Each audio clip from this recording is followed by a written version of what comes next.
Jó, capítulo 42, a partir do verso 1, assim diz a palavra do Senhor.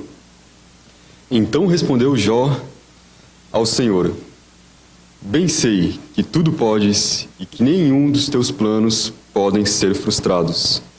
Quem é aquele, como disseste, que sem conhecimento encobre o conselho?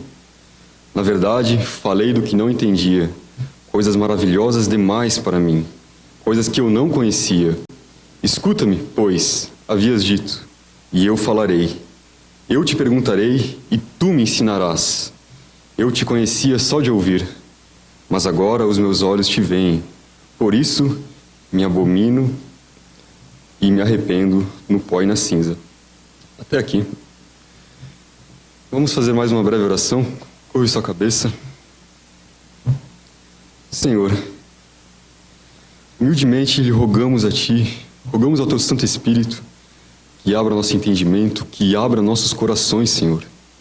E que a Tua palavra, Senhor, martele a pedra que é o nosso coração nesta manhã. Amoleça-nos, Senhor, convença-nos de que Tu és Deus, que nós somos Teus servos. Senhor, não nos trate segundo a nossa própria dureza, mas ajuda-nos. Em nome do Senhor Jesus Cristo. Amém. Então, meus irmãos, eu creio que a história de Jó seja um tanto familiar a todos vocês. Aqui são a maioria crentes mais cascudos de algum tempo e muito provavelmente conhecem essa história.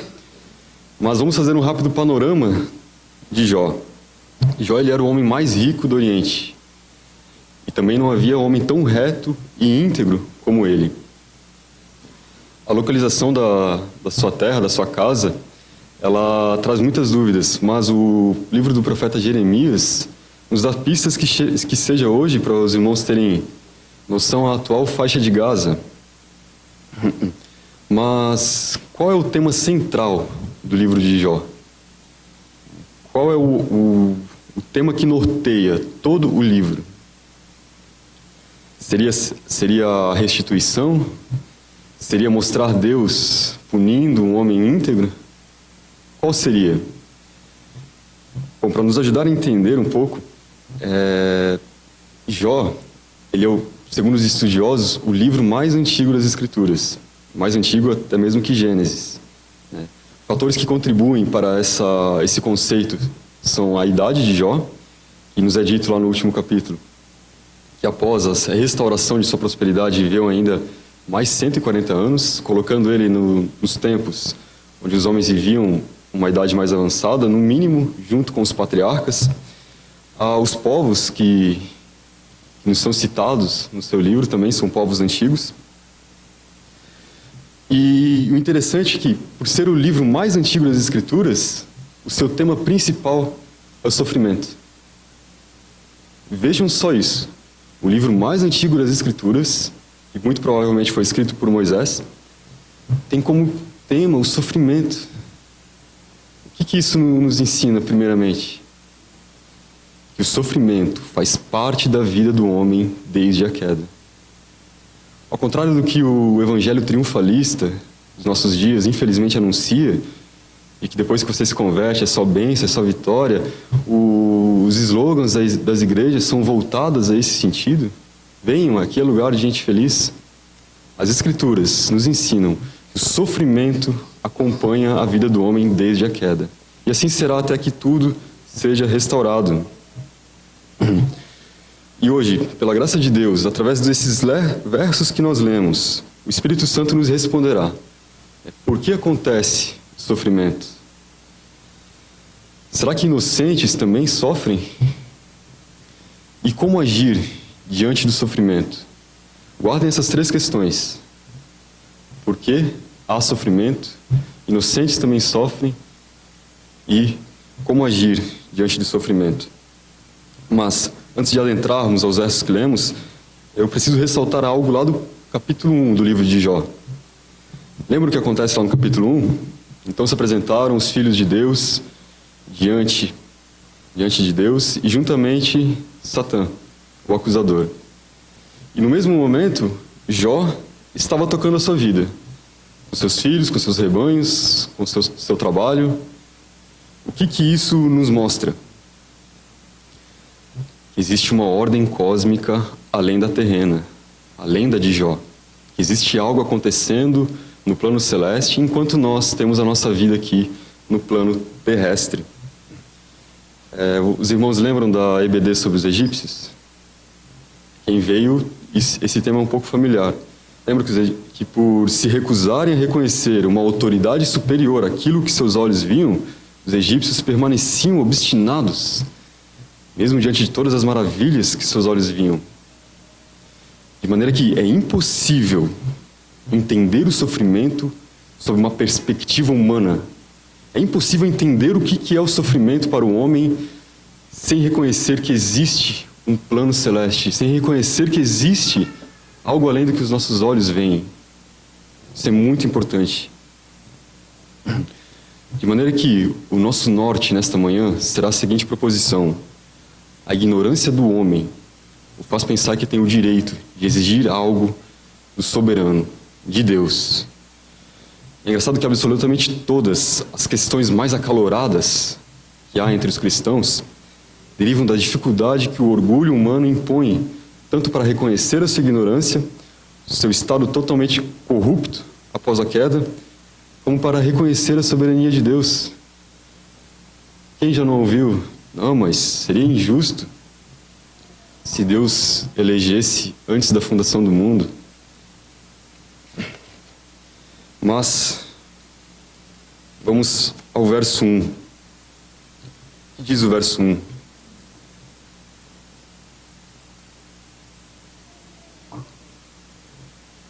Então respondeu Jó ao Senhor. Ora, se houve resposta de Jó, houve pergunta. E quais foram as perguntas de Deus? Na verdade, foram 69 perguntas durante os capítulos 38, 39, 40 e 41. 69 perguntas. Nós podemos até ler algumas, lá no capítulo 38. Onde estavas tu quando eu lançava os fundamentos da terra? Dize-me, se tem entendimento. Quem lhe pôs as medidas, se é que o sabes? Ou quem estendeu sobre ela o cordel? Sobre que estão fundadas as suas bases? Ou quem se assentou à pedra angular, quando as estrelas da alva juntas alegremente cantavam e rejubilavam todos os filhos de Deus?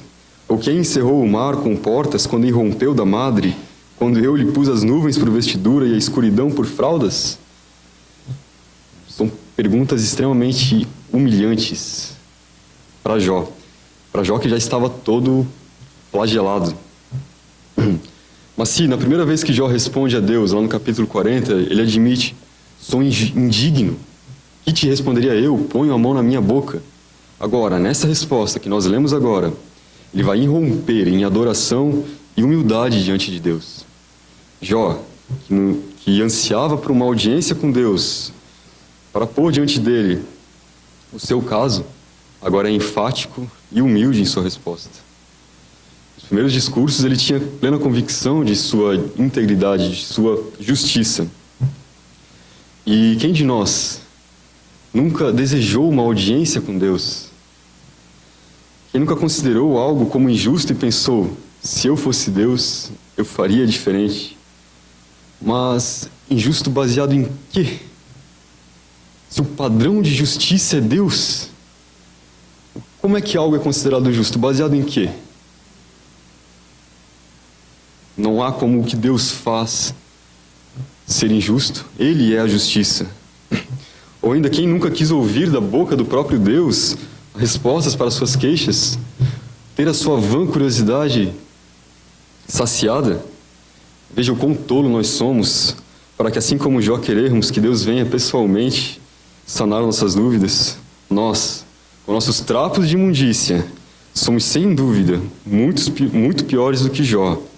E se Jó pôs a mão na sua boca em uma resposta e na outra simplesmente adorou, o que nós faríamos? Já pensou se seus desejos, se os nossos desejos fossem realizados? O que nós faríamos? Será que ao menos conseguiríamos permanecer de pé diante do Criador? Será que somos tão tolos a achar isso? João caiu como morto. Pedro exclamou: afasta-te de mim, pois sou pecador. Isaías disse: ai de mim, porque vi o Altíssimo. Será que somos melhores que esses homens? Mas vamos lá, vamos aprender com Jó. Verso 2. Bem sei que tudo podes e nenhum dos teus planos podem ser frustrados. Portanto, o meu primeiro ponto é a soberania de Deus. Nossa ignorância quanto ao nosso estado e também o nosso estado propriamente, constantemente deseja inverter as coisas. Deseja transformar Deus num Papai Noel, num garçom, num servo.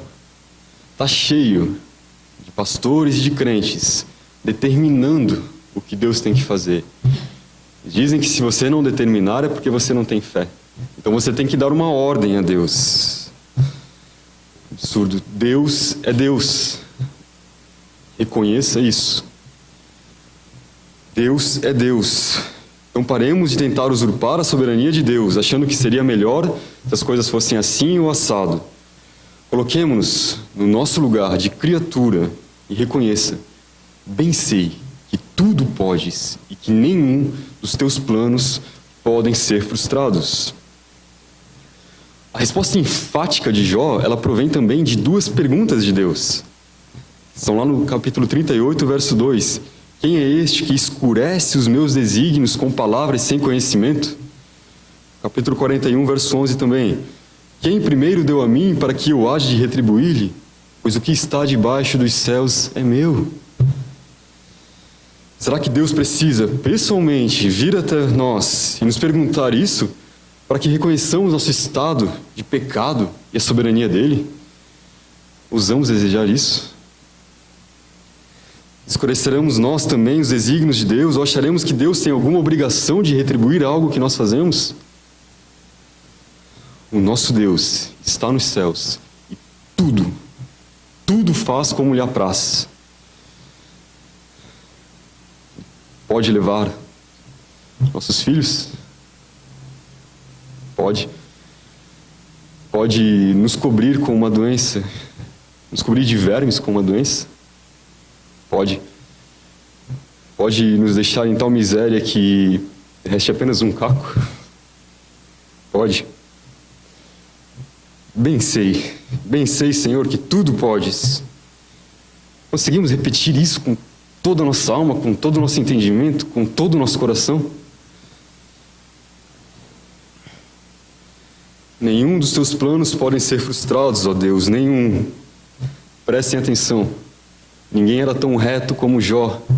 Ninguém era tão íntegro como Jó. Nós não chegamos nem perto do homem que era Jó. Nosso sofrimento não chega nem perto do sofrimento de Jó. Será que depois de perdermos tudo, bens, família, saúde, diríamos: o Senhor deu, o Senhor tirou, bendito seja o nome do Senhor? Ninguém sofreu mais do que Jó. Ninguém sabia melhor do que ele que Deus tudo pode. Tudo pode. Esse tudo pode nos traz a soberania de Deus acima de qualquer política de retribuição. Qualquer política de retribuição humana a qual nós estamos acostumados a raciocinar. Eu ajudo, você me ajuda. Eu trabalho, eu recebo um salário. Estamos acostumados a ter esse tipo de pensamento. Mas isso não existe com Deus. Tudo o que fazemos de bom, fazemos porque a graça de Deus nos impele a fazer. O potencial para ser um Hitler, para ser um Stalin, nasce com cada um de nós. Mas é a graça de Deus que impede que assim o seja. O que nos diz Efésios 2:10? As boas obras que de antemão preparou para que andássemos. Vejam, as boas obras que fazemos foram preparadas por Deus. Então, com que direito discutiremos com Deus? Não tem o oleiro direito sobre o barro? E acaso há no barro mérito por ter sido feito bom ou em última instância ter sido ruim? Deus é soberano. Vejam, é nossa obrigação sermos retos e íntegros. E caso conseguíssemos ser plenamente, e os planos de Deus ainda assim envolverem algum tipo de sofrimento para nós, os nossos lábios também devem louvar ao Senhor. Pode estar passando na sua mente agora, então qual é a vantagem em ser justo, em ser íntegro diante de Deus? E a Bíblia nos responde: se a nossa esperança em Cristo resumir apenas essa vida terrestre, nós somos os mais miseráveis de todos os homens. Está lá em 1 Coríntios. Ou seja, devemos viver para a eternidade. A nossa vida nessa terra é um sopro. E que recompensa há maior que a eternidade? Existe algo melhor que isso? Nada pode se comparar à eternidade. E pode ter certeza que um segundo, contemplando a glória de Deus, contemplando o resplandecer da glória de Deus, tornará insignificante todo sofrimento nessa vida, por maior que seja. Por que os mártires, ao estarem prestes a ter suas carnes dilaceradas por leões, cantavam louvores? Eles viviam para a eternidade, eles sabiam que esse sofrimento produziria uma alegria infinita, uma alegria eterna. De maneira oposta, como diz um teólogo, um segundo no inferno para o ímpio se esquecer de todos os prazeres nessa terra. Não importa o grau de prazer, não importa o quão bom seja o prazer, um segundo no inferno fará esquecer tudo, todos esses prazeres. Os caminhos de Deus são eternos, os seus planos não podem ser frustrados. O Senhor é soberano e a nossa ignorância orgulhosa luta contra isso. Portanto, podemos concluir que com Deus não há política de retribuição que frustre os seus planos. E a resposta para a nossa primeira pergunta, lembram? Por que há sofrimento? É simples. Porque é a vontade de Deus. Pareceu simplista para você? Terminar com isso? É a vontade de Deus? Pode até ser, mas é o que o livro de Jó nos ensina. E outro ponto, quem é Deus para você? Se Deus for seu pai, se você for um filho de Deus, eu tenho certeza, e ter a certeza que a vontade de Deus, que os planos de Deus para você não serão frustrados, te consolará. De maneira oposta, se você ainda é um filho da ira, aí sim, é melhor se preocupar mesmo.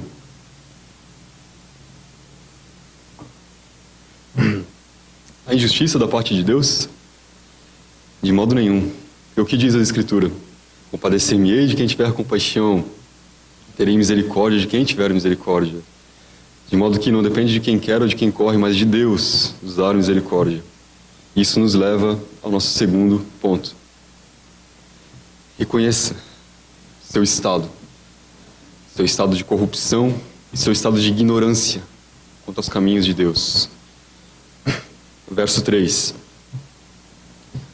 Quem é aquele, como disseste, que sem conhecimento encobre o conselho? Na verdade, falei do que não entendia, coisas maravilhosas demais para mim.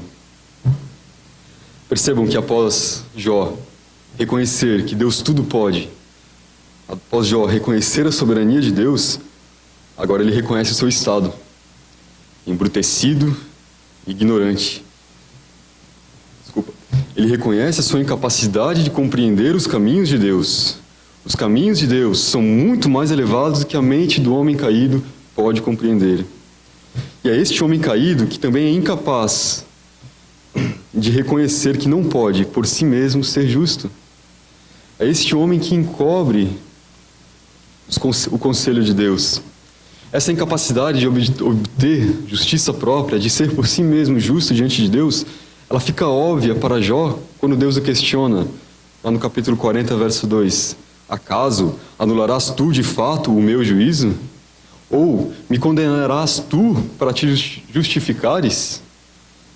Condenarás tu a Deus para ser para você mesmo justo? Isso que Deus perguntou a Jó. E Jó, em seus primeiros discursos, tinha plena convicção de que ele era completamente justo, que não merecia de modo nenhum aquilo que estava acontecendo a ele. Jó questionava: me diz a quem eu deixei de dar esmola?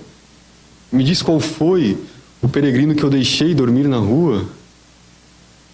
Se eu não me engano, está lá no capítulo 23, ele defendendo a sua integridade. E isso é muito comum para nós. Isso é muito relevante para nós. A dificuldade que possuímos em reconhecer a soberania de Deus e a nossa situação totalmente corrupta de nascimento pode muito bem nos iludir, ao ponto de querermos ir até Deus com nossas obras e falar do que não entendemos. E assim facilmente encobrirmos o conselho de Deus. O que é o conselho de Deus? A vontade de Deus. Quantos que para tentar justificar a Deus, vejam só, diminuem a soberania dele? Pois afinal Deus seria injusto se fosse totalmente soberano. Loucos, encobrem o conselho de Deus com seus trapos de imundícia.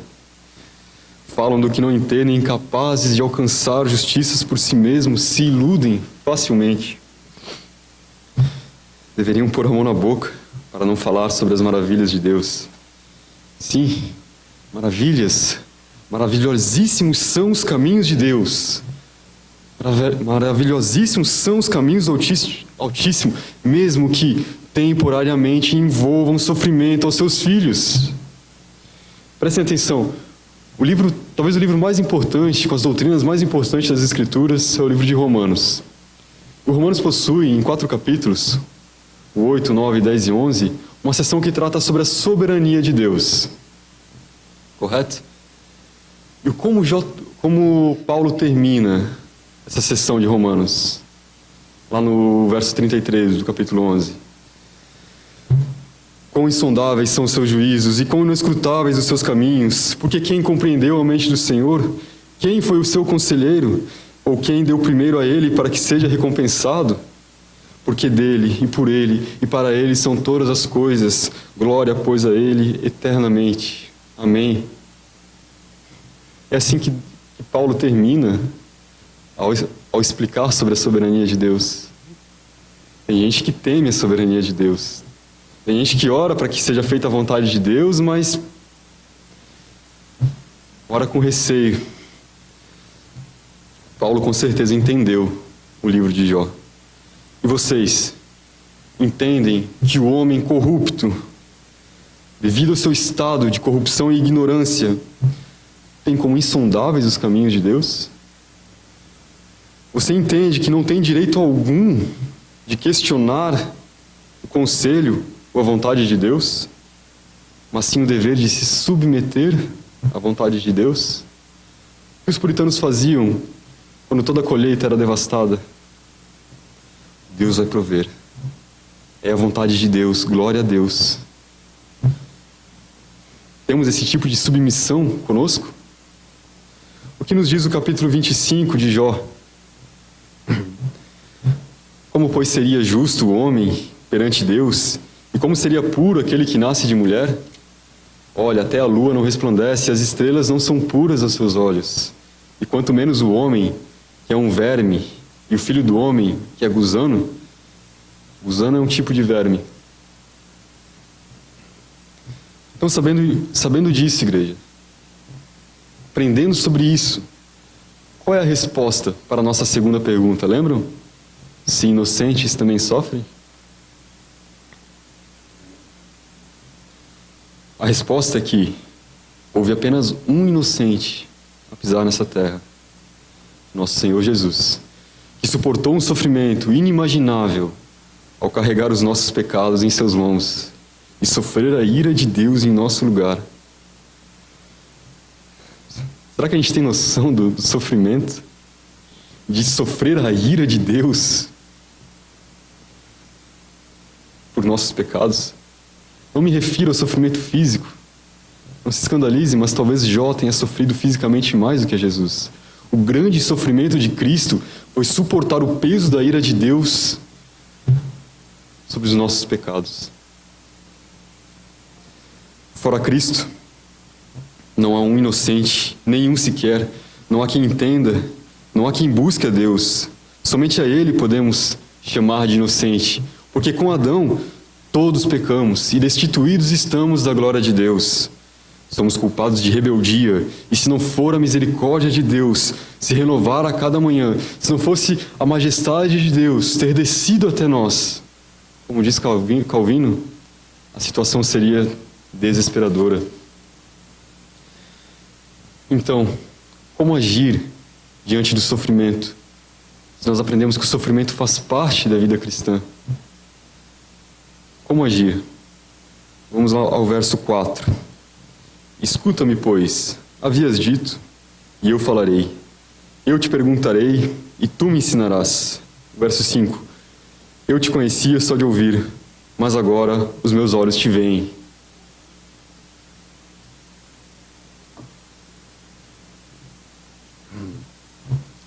Bom, no verso 4, nós vemos que, após já reconhecer a soberania de Deus, lá no verso 2, e reconhecer o seu estado de pecado e de ignorância, no verso 3, agora ele reconhece a incapacidade de compreender os caminhos de Deus. Jó, neste verso, clama pelo ensino de Deus. E o que isso nos ensina? O que o clamor por o ensino de Jó ensina a nós? Que há um propósito em tudo o que Deus faz. Você compreende isso? Você compreende que há um propósito em tudo o que Deus faz? Apesar de constantemente nós não compreendermos os desígnios de Deus, por estarmos presos a esta perspectiva humana, e a sabedoria de Deus, seu poder e santidade o colocarem em um plano infinitamente mais elevado do que o nosso, nós devemos saber e confessar isso. Há um propósito. Preste atenção, há um propósito. Seria tolice achar que sempre vamos compreender os caminhos do Senhor. O infinito não cabe no finito.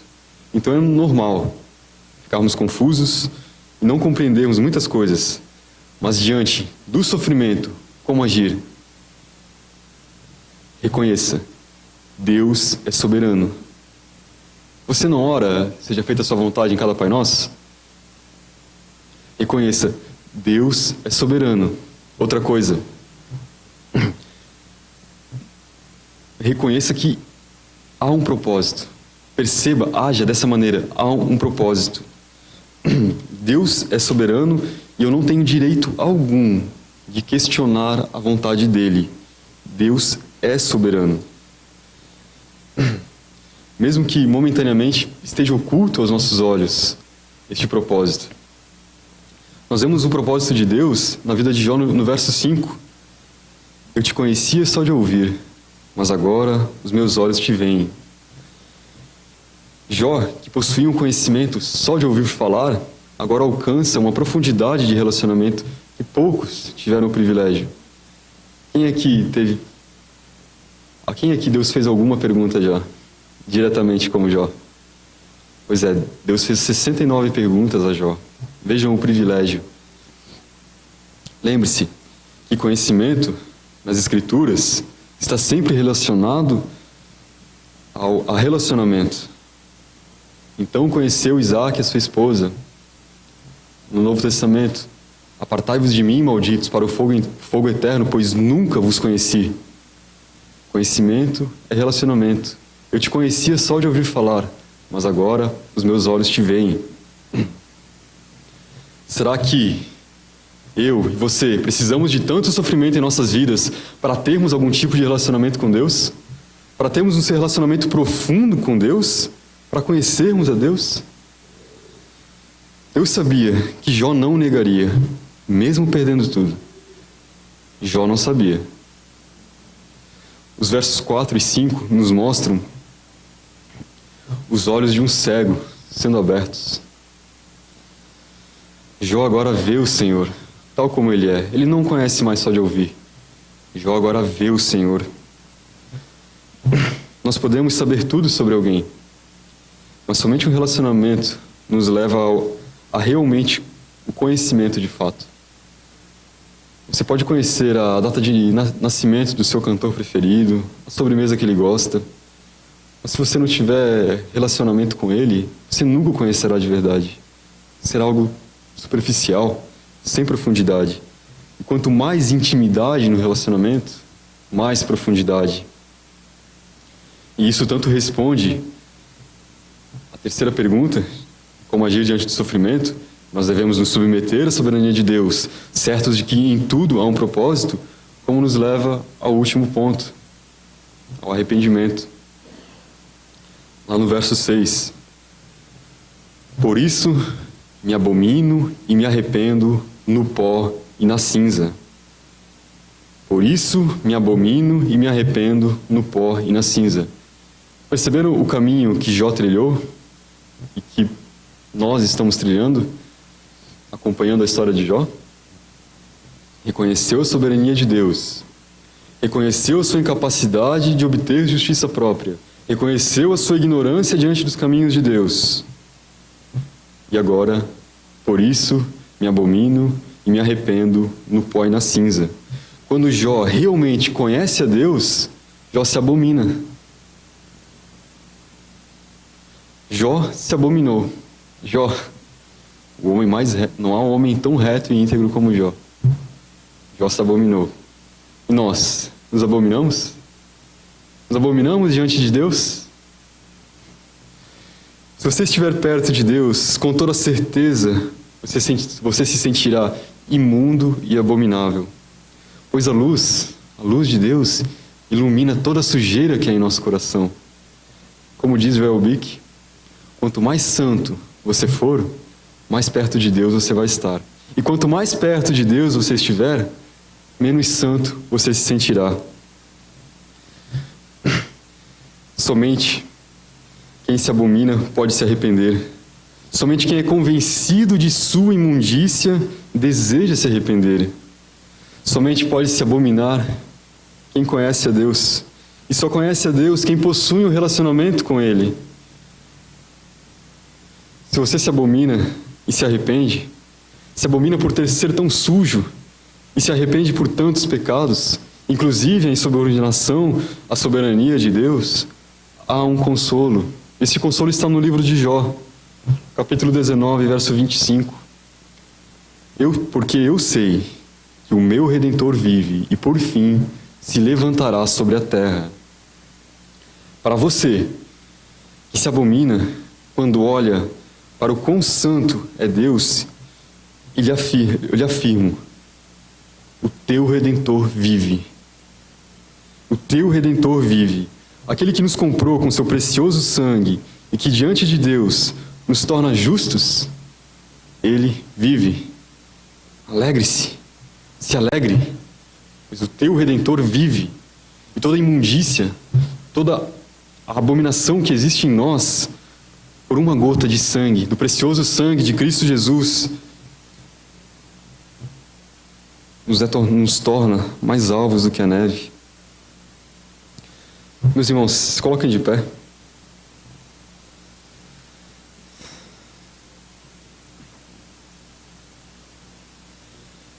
Devemos nos libertar da ignorância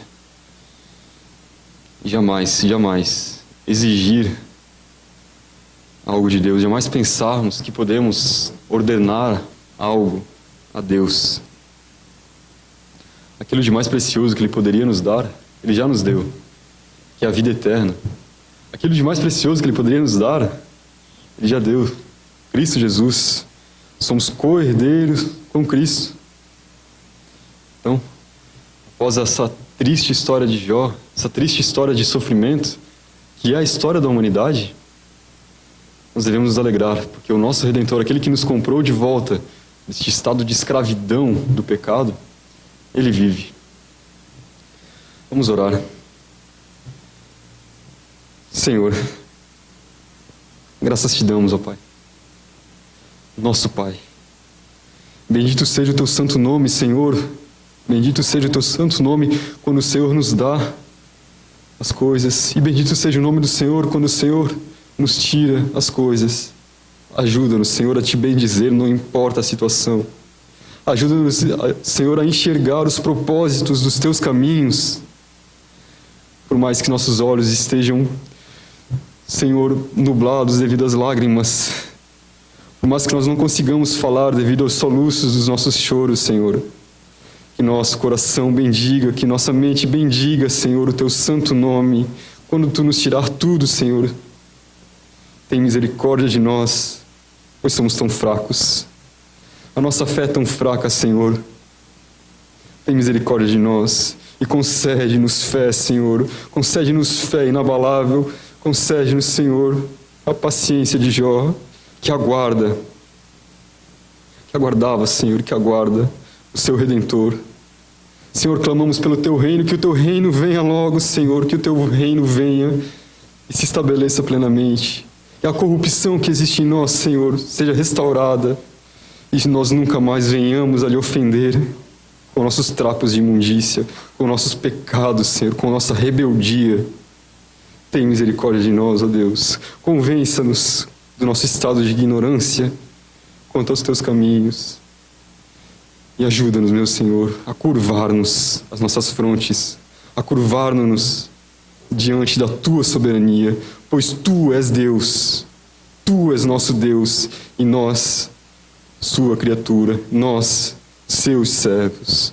E rogamos e adoramos em nome do Senhor Cristo Jesus. Amém.